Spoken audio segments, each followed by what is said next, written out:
사랑하는 청천교회 성도 여러분, 우리는 고난주간을 보내고 있습니다. 육신이 참 많이 피곤하시죠?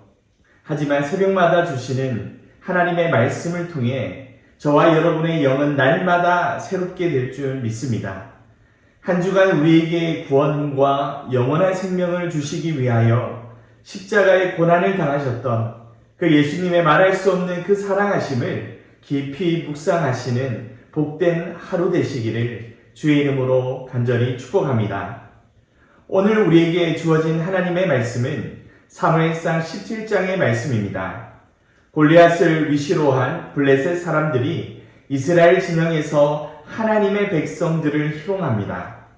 골리앗과 같은 거인 장수들을 보면서 이스라엘 백성들이 기가 꺾이게 되었죠. 겁에 질려 있던 이 이스라엘 백성들은 이제 어떻게 해야 할지 모르는 상황에 놓여져 있습니다. 그때 마침 다윗이, 어쩌면 구경꾼에 불과한 소년 다윗이 32절의 말씀처럼 고백하는데요. 아니, 이렇게 선포합니다. 다윗이 사울에게 말하되 그로 말미암아 사람이 낙담하지 말 것이라. 주의 종이 가서 저 블레셋 사람과 싸우리이다 하니. 다윗은 하나님의 백성을 모독하는 골리앗과 싸우겠다라고 선포합니다.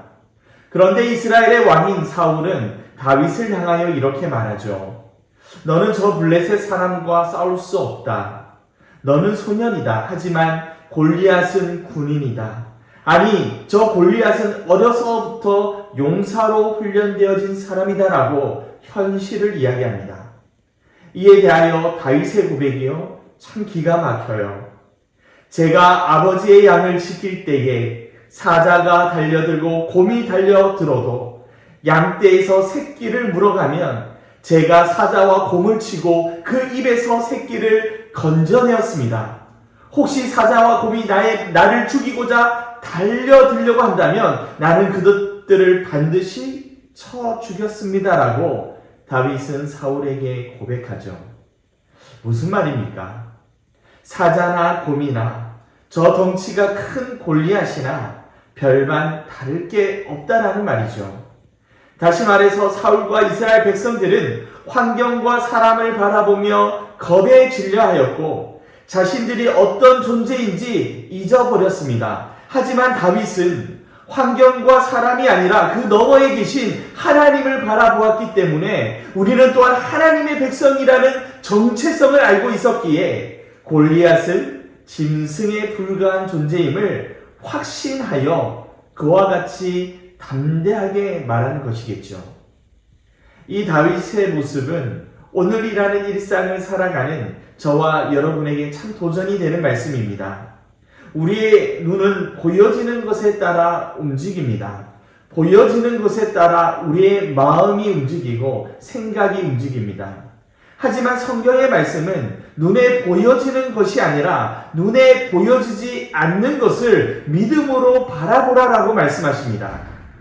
사랑하는 청천교회 성도 여러분, 다윗의 이 아름다운 고백처럼 저와 여러분이 처한 힘겨움의 상황과 삶 속에서 골리앗과 같은 삶의 문제가 도사리고 있을지라도 저와 여러분들은 하나님의 백성임을 기억하고 주눅들거나 우리의 처해진 그 상황 속에서 낙담하지 아니하고 그 너머에 계시는 하나님을 바라보고 주님을 의지하며 나아가는, 그러므로 나에게 주어진 물맷돌이 무엇일까를 고민하며 이 하루를 살아가시는 저와 여러분 되시기를 소망합니다.